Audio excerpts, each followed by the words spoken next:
Kita tanya lah kawan-kawan kita, dulu masa kecil dulu pernah tak main senapan beban? Ambil batang beban tu buat peluru. Biasa tak? Dia tahu tak biasa. Dia buka baju dia tengok. Hui, kesan kena tembak tu duduk ada. Mana kita kata dia ni orang lama lah. Orang lama. Ni saya boleh teka ada tak 50 lebih, 60 ke 70. Pasal orang lah ni tak main dah senapang tau. Tak main dah. Dulu seronok. Kira kalau kena banyak peluru tu, dia boleh jadi ketua pasukan tu.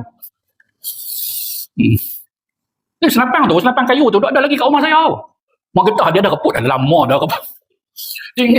Tunjuk kat anak dia, ayah ni pandai duk main senapang. Senapang peluru beban tu. Baik. Jadi pokrol ni maksudnya apa? Peguam bela pada pengadilan.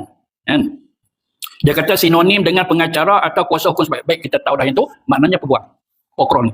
Yang sangat kasih ia akan dia. Maknanya yang dituduh bersalah itu dengan peguam yang nak bela dia tu, kancing bukan main.